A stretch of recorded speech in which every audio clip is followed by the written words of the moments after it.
benar ngerintis semuanya dari nol, dari nyanyi di kafe, di tempat pelacuran, di tempat diskotik, terus di klub malam, semuanya udah aku babat habis sampai hajatan-hajatan dari kampung ke kampung semuanya udah pernah semua. Aku sebelum ke Jakarta aku udah punya janji, aku bisa menaklukkan Jakarta kalau aku bisa menaklukkan Jawa Timur. Benar-benar dari nol banget, nyanyinya itu bukan dari panggung ke panggung yang mewah yang kayak sekarang Monata, Palapa itu enggak, Mbak. Heboh gitu aku, karena kan kalau penyanyi dangdut rata-rata kan seksi, pakai rok mini, ada yang celana dalamnya dikasih payet lah, joget sambil kelihatan celana dalamnya. Ini beneran, Mbak, kalau di daerah gitu. Dan aku ngalami banget karena teman-teman aku tuh juga gitu kalau nyanyi lagu. Jadi bapakku nggak setuju, tapi aku tunjukkan kepada bapak nggak setuju penyanyi dangdut, tapi aku akan tunjukkan kepada bapakku. Pada bapak nanti bahwa bapak akan bangga melihat seorang Inul Daratista, anakmu yang kamu lahirkan.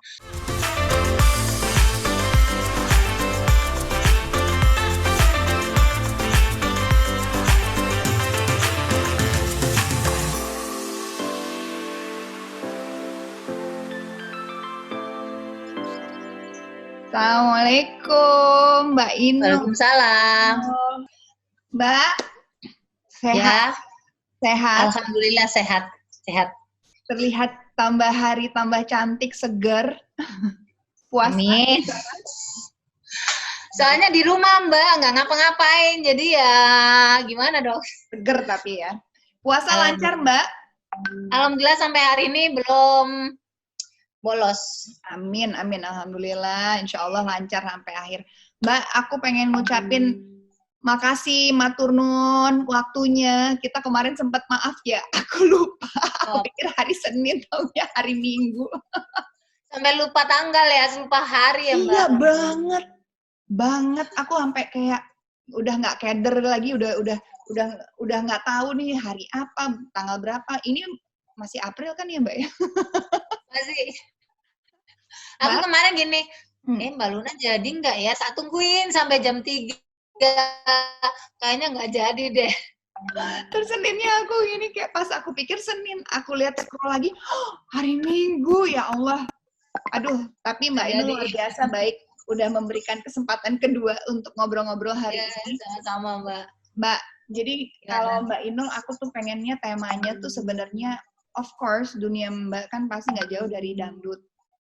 Aku pengen tahu gitu. Dan kita tahu semuanya perjuangan Mbak Inul benar-benar dari nol sampai sekarang bisa dibilang Mbak Inul adalah sosok ya pedangdut nomor 1 di Indonesia. Cerita tentang dangdut itu kayaknya memang nggak ada habisnya. Tapi aku ngerintis dangdut itu memang dari awal banget. Karena jujur aja, salah satu tujuan hidup aku masuk ke dunia dangdut itu cari duit, Mbak. Jadi bukan karena aku punya kelebihan. Simple, Mbak. Karena kan aku bukan orang yang berada ya. Maksudnya aku dari keluarga yang ekonominya rendah gitu. Terus aku lihat bapakku dengan anak banyak, anaknya 6. Terus aku jadi anak nomor 1. Terus bapakku cuman penjahit dan aku makannya juga sama adik-adikku melihat menu setiap hari itu makannya metik daun kelor di kebun, terus ngukus tempe, kadang-kadang bahkan kalau mau beli daging juga nggak bisa, bisanya cuman ikan nila yang dipotong jadi 4, gede panjangnya segini tuh dipotong jadi 4, itu dapat 1/4 itu kadang dapat 2, dapat 3. Jadi itu dipotong-potong jadi dimakan orang serumah. Jadi saya tuh mikir, aku apakah sampai gede nanti seperti ini gitu. Ibuku juga nggak punya keahlian jadi sebagai ibu rumah tangga dan aku tuh sering diajakin ibuku ke pasar untuk ngutang, Mbak. Jadi ngutang hari ini gitu, beras, minyak, gula, sama apalah itu ya di tempat peracangan gitu. Dan aku itu lihat dengan mata kepalaku sendiri, ibuku bawa tas kresek, bawa beras dan ini dan itu. Terus besoknya lagi dia bayar, tapi pinjem lagi gitu, karena dikasih bapakku uang belanja buat ngelunasin pinjeman, terus utang lagi gitu. Jadi utang bayar gitu. Terus aku mikir apakah aku sampai gede seperti ini nasibku gitu. Aku pengen ngerubah hidup, ngerubah nasib. Makanya aku jadi penyanyi. Jadi penyanyi, tetanggaku kebetulan ada band kan, tapi itu band terus ada orang punya pimpinan dangdut bilang protek kan. Aku bilang sama tetangga aku, Nul kalau kamu mau nyari duit di sini tempatnya gitu. Akhirnya aku terjun ke dunia dangdut. Itu Mbak awal muasalnya, dan aku benar-benar dari nol banget nyanyinya. Itu bukan dari panggung ke panggung yang mewah yang kayak sekarang Monata Palapa, itu enggak Mbak. Jadi itu kayak kalau di sana itu ada namanya soto Maduraan. Soto Maduraan itu dia ada yang namanya ludruk. Ludruk itu yang ada gending-gending. Terus di situ ada drama wayangan. Terus ada juga musik dangdutnya. Jadi itu satu malam itu ada berapa acara gitu.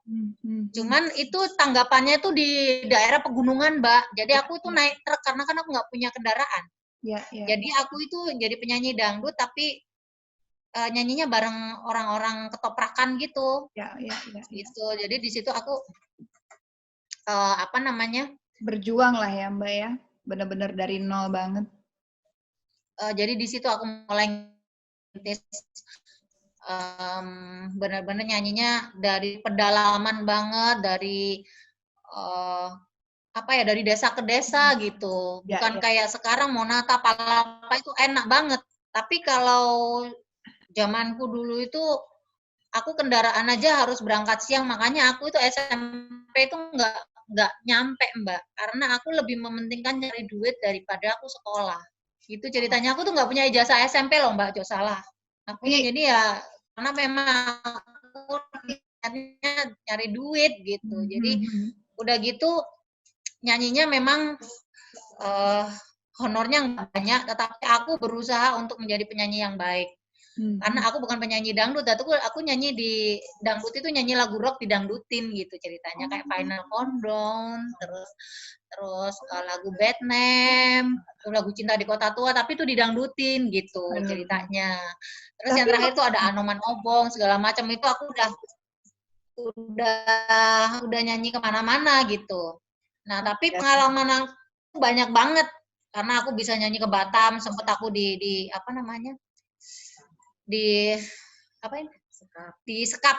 sekap di Batam itu sampai 1,5 bulan, sampai 40 harian gitu. Iya, jadi kan aku kan penyanyi kafe dulu Mbak. Aku kan nyanyi kafe itu bayarannya cuman 20.000. Nyanyi itu selama 3 jam Mbak, full. 20.000? Di kafe dangdut 20.000 honornya. Tapi kan aku nyanyi di situ selama 3 jam ngibur yang ada di situ, orang minum-minum, orang mabuk-mabuk, terus sama purel-purel lah gitu. Ada banyak wanita penghibur itu, biasanya aku kalau nyanyi dikasih tips gitu. Jadi kebetulan tamunya ada di situ. Jadi dia ngajakin aku untuk nyanyi ke Batam dengan honor 100.000. 100.000 per 3 jam itu, Mbak?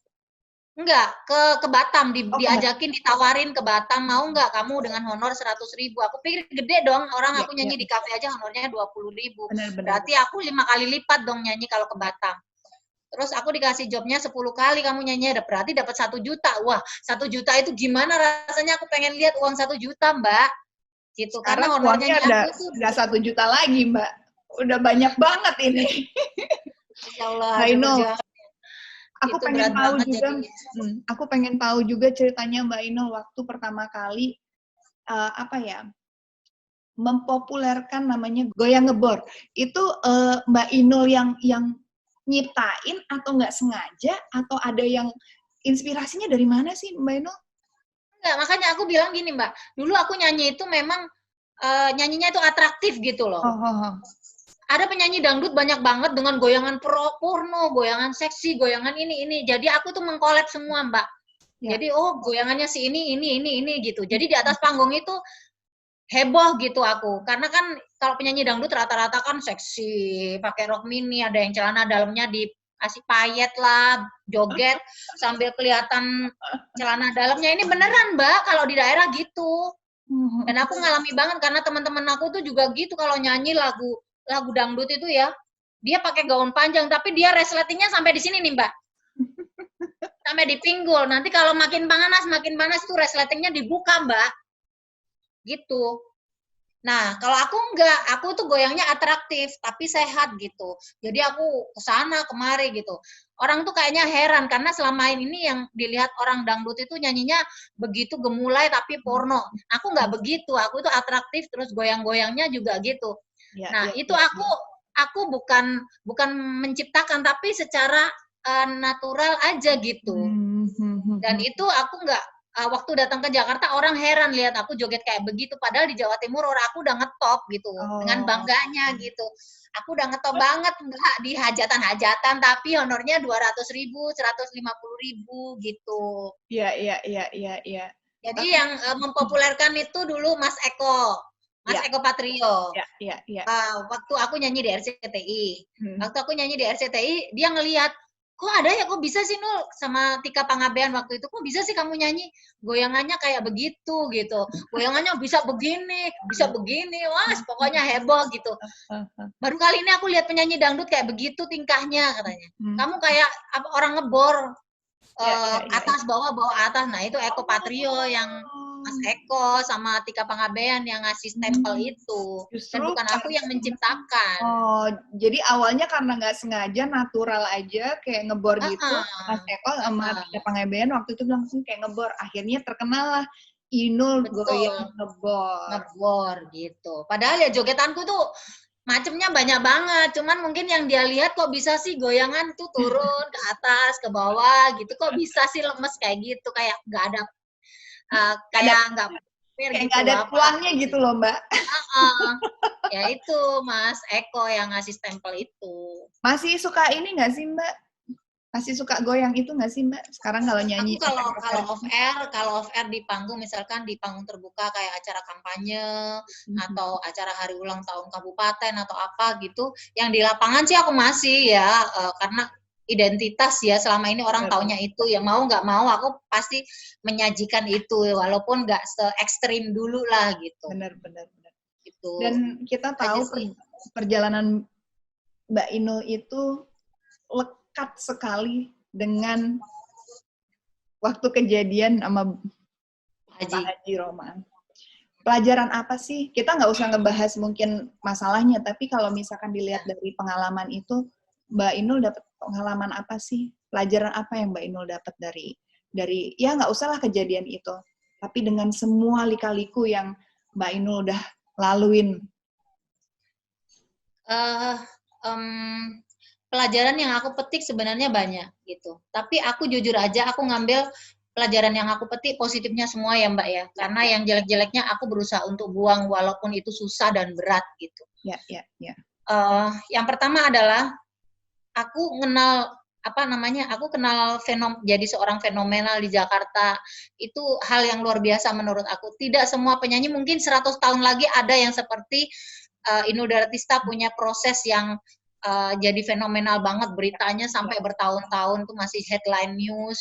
Terus karena permasalahan dengan Pak Haji itu beritanya juga sampai majalah Time meliput dan lain sebagainya. Itu hal yang bagus, orang mengenal aku dan akhirnya aku bisa datang ke Jakarta, semua orang bisa ngelihat aku, semua orang melihat kemampuan aku, yang dalam artian aku juga bukan penyanyi yang instan gitu loh Mbak, karena memang aku dari awal itu memang aku benar-benar merintis semuanya dari nol, dari nyanyi di kafe, di tempat pelacuran, di tempat diskotik, terus di klub malam, semuanya udah aku babat habis, sampai hajatan-hajatan dari kampung ke kampung semuanya udah pernah semua, dari yang dibayar mahal sampai aku nggak dibayar, diutang, semuanya udah pernah Mbak.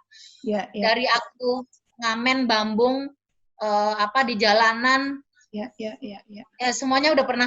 Jadi ketika aku datang ke Jakarta punya peristiwa dengan Pak Haji Rhoma Irama, itu dari yang aku dapat adalah kekuatan. Jadi aku merasa bahwa belum pernah aku seorang anak desa gitu punya pressure yang cukup kuat di Jakarta hingga aku sempat putus asa. Pengen balik kampung lagi, terus aku jadi berusaha untuk jadi orang kuat, orang tegar, dan aku dikelilingi dengan orang-orang hebat. Itu menurut aku itu luar biasa. Jadi ada kebencian, ada kebencian dengan Pak Haji juga, tetapi ada juga terima kasihnya, karena kan dengan momen seperti ini juga ya ini memang jalannya, aku harus ketemu dengan Pak Haji gitu. Tetapi ada sisi lain yang kadang-kadang aku juga tidak bisa memaafkan peristiwa itu yang memang aku tidak harus bicara di publik karena cukup buat konsumsi aku sendiri dan saksi-saksi yang masih hidup aja gitu. Ya. Itu sih Mbak. Pokoknya banyak hal positif yang aku dapat dalam kasus dengan Pak Haji Rhoma Irama. Banyak banget, tapi semuanya positif lah. Yang aku lihat sih Mbak gini sih, justru dengan adanya kejadian itu Mbak Inul semakin dikenal. Itu pertama satu. Tapi yang aku lihat karakter Mbak Inul inilah yang semakin diasah dan ditempa dan akhirnya menjadi Inul Daratista seperti sekarang ini. Yang bahkan mungkin Mbak Inul kadang-kadang ini ya, punten ya Mbak. Jadi misalkan yang sering di Instagram bikin caption-captionnya yang apa, bahkan kadang-kadang juga ya kena santapan netizen. Tapi Mbak Inul cuek aja, malah bisa ngebales apa, jelasin sambil bercanda, ngeguyu apa. Mungkin itu prosesnya awalnya dari situ sehingga Mbak Inul jadi kuat seperti sekarang gitu. Iya. Kalau aku di Jakarta itu justru sebenarnya nggak kepengen ya, tapi ketika ada permasalahan dengan Pak Haji Rhoma Irama, hal yang harus saya petik adalah bagaimana aku akhirnya bisa seperti sekarang ini. Dan aku waktu itu berjanji kepada diri saya sendiri. Pada diri saya sendiri, saya bilang bahwa saya akan tunjukkan bahwa apa yang sudah kamu berikan kepada saya akan tunjukkan bahwa itu salah.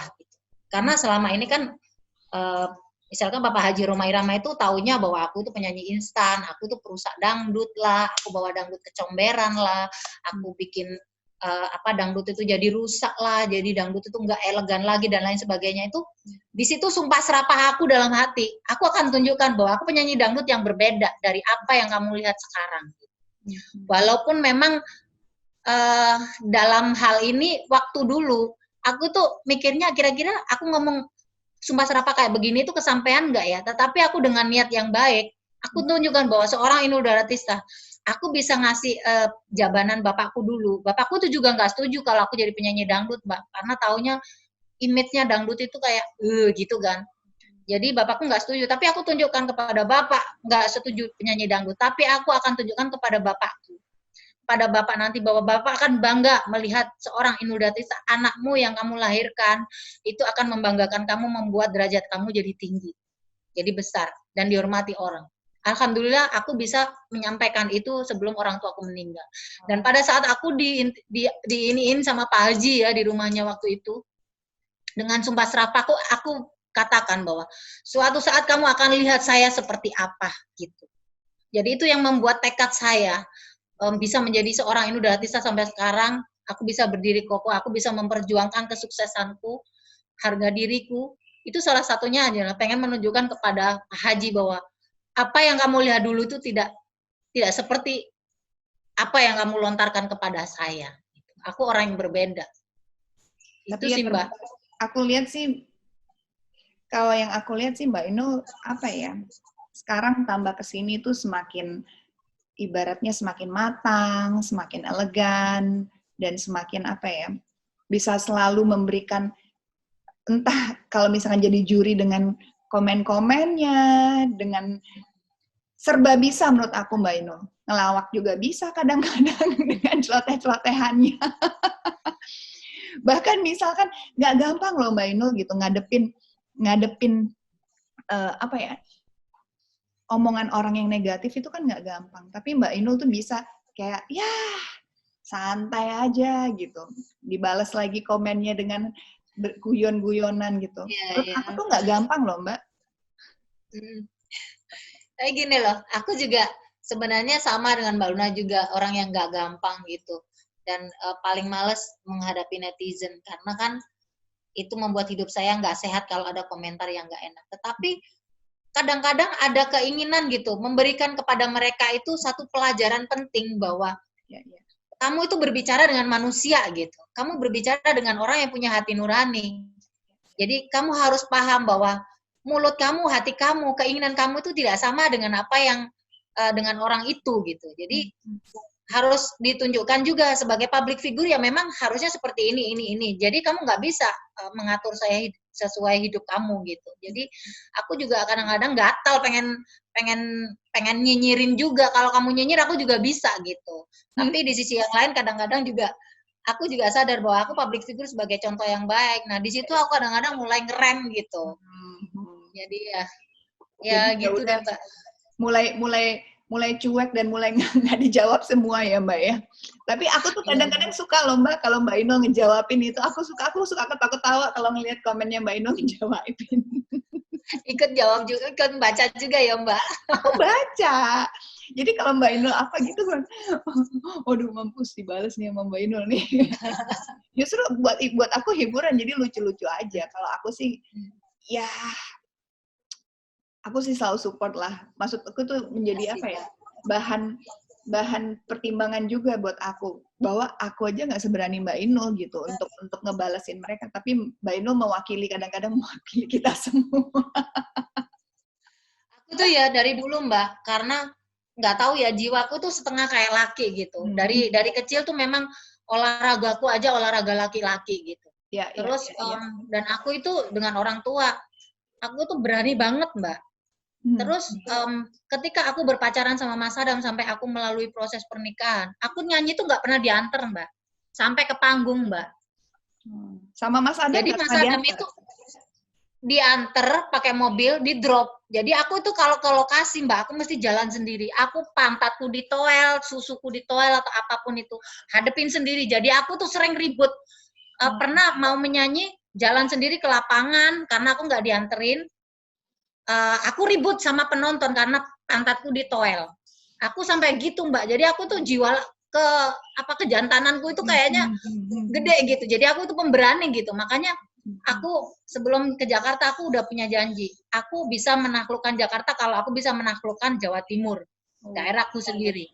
Kalau aku bisa menaklukkan daerah kecil, aku insya Allah kalau di kota besar paling tidak ada sedikit uang saku lah, dalam artian ada sedikit pengalaman gitu untuk bisa menghadapi situasi bagaimana Jakarta gitu. Aku tuh pernah ke diskotik Highlight dulu Mbak, diajakin abis rekaman gitu ya. Pokoknya kalau albummu meledak nanti ini. Akhirnya aku diajakin mabuk ke Highlight. Aku tahu karena kan aku nyanyi di klub malam, di diskotik, dikasih minuman gelas gitu. Aku nggak minum Mbak, takutnya dicemplungin ekstasi atau apa gitu. Aku tuh kayak gitu Mbak. Jadi aku bener-bener pengalaman itu jadi ilmu kehidupan buat aku lah gitu, buat uang saku aku dari yang aku lihat ini ya Mbak Inul tuh prinsipnya tuh teguh sekali. Aku lihat dari semangat Mbak Inul nih kalau udah punya mau harus kejadian. Boleh nggak sih Mbak Inul kasih tips buat teman-teman mungkin gini. Tips sukses Mbak Inul tuh apa sih? Soalnya aku tahu Mbak Inul sukses dengan bisnisnya, nyanyinya sukses, ada di acara apapun juga Mbak Inul sukses karena tayangannya lama-lama semua gitu. Mbak Inul apa sih kiatnya sukses? Kalau kiat sukses aku sih sebenarnya kerja keras kali ya Mbak ya. Kalau kita mau kerja keras, terus yang kedua kita itu harus on time, harus konsisten dengan waktu, harus menghargai waktu dan jangan pernah mengecewakan klien atau siapapun itu orang yang berhubungan dengan pekerjaan kita. Jadi aku itu cuman di situ aja sih. Bagaimana loyalitas aku dinilai oleh partner kerja aku. Bagaimana aku bisa orang yang dalam artian kerjaku itu benar-benar nggak main-main gitu. Jadi kerja keras itu memang diperlukan. Jadi kenapa aku bisa sukses sampai hari ini bertahan? Salah satunya karena aku nggak mau leye-leye. Walaupun aku udah punya semuanya, aku sampai hari ini tetap bekerja untuk bisa semua tetap terjaga dengan baik gitu. Itu aja sih, selebihnya ya minta kekuatan doa sama Gusti Allah sebagaimana derajat, harkat, dan martabat ini bisa tetap nempel di diri aku gitu. Amin. Mudah-mudahan Mbak. Mbak, pertanyaan terakhir Mbak. Dari dulu sampai sekarang, bedanya industri dangdut di mata Mbak Inul gimana? Ada yang berubah nggak? Apakah lebih baik atau bagaimana menurut Mbak Inul?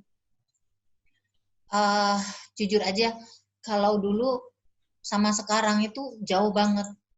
Ibaratnya putarannya itu benar-benar 180 derajat, Mbak. Ya. Kalau dulu musik itu monoton aja gitu, gayanya klasik, gayanya Pak Haji Rhoma Irama yang klasik, yang gaya Viper dan lain sebagainya. Sekarang orang nyanyi dangdut gayanya udah nggak karu-karuan ya, udah bagus lah. Nggak karu-karuannya itu dalam artian ada yang plus, ada yang minus, tetapi balance gitu. Ya. Terus yang kedua adalah musiknya. Sekarang itu dangdut itu genrenya macam-macam, semuanya dikolaborasi itu jadi bagus, terus bisa jadi grande, bisa jadi mahal gitu. Dan salah satunya adalah aku. Ya. Aku berusaha untuk, karena aku sudah janji sama diri aku sendiri dengan sumpah serapah tadi, aku akan tunjukkan bahwa dangdut yang kamu bilang saya yang membawa dangdut ke comberan, saya yang membawa dangdut ke selokan gitu, saya akan tunjukkan bahwa salah satu orang yang ikut andil untuk membawa dangdut citranya jadi baik adalah saya, seorang Inul Daratista. Itu makanya saya berdangdut dengan gaun yang bagus, saya tunjukkan bahwa penyanyi dangdut itu juga bisa bikin baju mahal, pakai baju mahal, dengan perhiasan yang asli bukan palsu, dengan sepatu yang harganya mahal. Pengen tunjukin juga dangdut itu bukan nyanyinya di panggung ke panggung biasa, tetapi saya akan tunjukkan kepada dunia bahwa dangdut itu bisa masuk di ballroom. Terbukti kan sekarang. Jadi dangdut itu benar-benar transisinya luar biasa menurut aku. Dan aku bangga menjadi salah satu orang di dalamnya. Bisa membawa citra dangdut jadi lebih baik. Citra dangdut dilihat sekarang jadi luar biasa, grande, dan mahal. Itu benar-benar sangat berbeda jauh dengan zaman dulu yang aku kenal. Dan aku bangga masih berada di posisi itu sampai hari ini. Amin. Dan aku juga bangga sama Mbak Inul. Makasih, Mbak. Benar-benar dari nol sampai sekarang, kalau dibilang salah satu penyanyi dangdut yang aku selalu kagumi itu Mbak Inul. Karena ya kita tahu dengan cerita semuanya, perjuangannya, tapi Mbak Inul, kayak tadi yang Mbak Inul bisa bilang gitu, bahwa Mbak Inul udah berjanji untuk menaikkan citra dangdut, dan ternyata Mbak Inul berhasil. Ya. Selamat ya Mbak. Makasih Mbak Luna, mudah-mudahan pembicaraan kita bisa bermanfaat buat teman-teman yang nonton nanti. Amin. Terima kasih juga Mbak Luna udah memberikan aku kesempatan untuk bisa memberikan motivasi dan inspirasi buat semua yang nonton di tempatnya Mbak Luna. Terima kasih Mbak Inul. Mbak Inul, mudah-mudahan juga yang nonton bisa mendapat apa ya, hikmah di balik cerita Mbak Inul itu, supaya jadi pelajaran dan apa ya, jadi motivasi kalau ternyata sukses itu harus kerja keras ya Mbak Inul. Ya. Satu lagi Mbak, kalau bisa hidup itu jangan besok mau jangan hari ini saya makan apa nerima gitu. Kalau bisa hidup itu punya target gitu. Aku dulu waktu SD saya bilang pokoknya aku tahun depan harus begini, walaupun itu cuman halusinasi gitu. Makanya sampai hari ini tuh juga kepikirannya begitu. Aku punya karaoke, hari ini karaoke itu 10, tahun depan harus 20, gimana caranya gitu. Aku nyanyi, hari ini aku nyanyi di salah satu stasiun televisi. Tahun depan aku kalau bisa harus begini. Dan aku kalau bisa nanti anakku harus begini. Nggak tahu itu, pokoknya kita tuh hidup itu harus punya rencana gitu. Kalau nggak punya rencana kan harus punya mimpi. Betul banget. Mudah-mudahan mimpinya Mbak Inul tercapai semua. Yang belum tercapai mudah-mudahan segera dicapai oleh Allah, dan Mbak Inul amin, bisa. Ya Allah, amin ya Allah. Lebih bisa apa ya, memberikan kita tuh contoh yang lebih lagi, bahwa benar-benar kerja keras, punya mimpi setinggi-tingginya, harus selalu lapar. Dalam artian lapar tuh bukan cuma lapar makanan. Jangan merasa puas. Betul. Jangan pernah merasa puas. Aduh, aku seneng banget deh ngobrol sama Mbak Inul, dapat apa ya, energi yang luar biasa, bahwa kita tuh jangan pernah putus asa, jangan pernah takut gagal ya Mbak Inul ya juga ya. Ya semua orang kan punya kegagalan ya, tetapi jangan melihat kegagalan itu karena kita tidak berhasil. Justru kegagalan itu awal dari kita menuju masa depan yang lebih baik, dan keberhasilan sudah ada di depan mata. Amin. Thank you banget Sukses buat Mbak Luna ya. Aduh, makasih ya Mbak Inul, aku suka banget obrolannya, benar-benar bikin apa ya, spirit kita supaya benar-benar pengen ambil cita-cita kita lagi setinggi-tingginya. Biar kita juga semangat, Mbak. Semangat juga. Mudah-mudahan Mbak Inul ini ya lancar puasanya. Amin, Mbak. Doain amin. Insya Allah. Maaf lahir batin kalau aku ada salah ke Mbak Inul. Mudah-mudahan kita masih bisa ketemu lagi. Amin. Secara langsung ya, Mbak. Iya. Mbak Inul, terima kasih waktunya. Selamat menuju berbuka. Sampai ketemu. Ya. Assalamualaikum Mbak Inul. Waalaikumsalam warahmatullahi wabarakatuh. Nah, itu dia tadi obrolannya seru banget ya. Ya memang seperti itulah sosok Mbak Inul yang kita semua kenal. Memang orang yang sangat tidak pantang menyerah, selalu berjuang dan selalu punya target dalam hidupnya, dan alhamdulillah apa yang beliau cita-citakan, yang beliau impikan selalu terpenuhi. Mudah-mudahan kita bisa mengambil pelajaran dari obrolan kita hari ini agar kita semua jangan pernah malas-malasan, berjuang dan kerja keras kunci kesuksesan kita semua. Amin amin amin. Ya udah, thank you guys yang udah nonton. Mudah-mudahan kita ketemu lagi di Luna Jalan-Jalan #dari rumah di episode selanjutnya. Bye.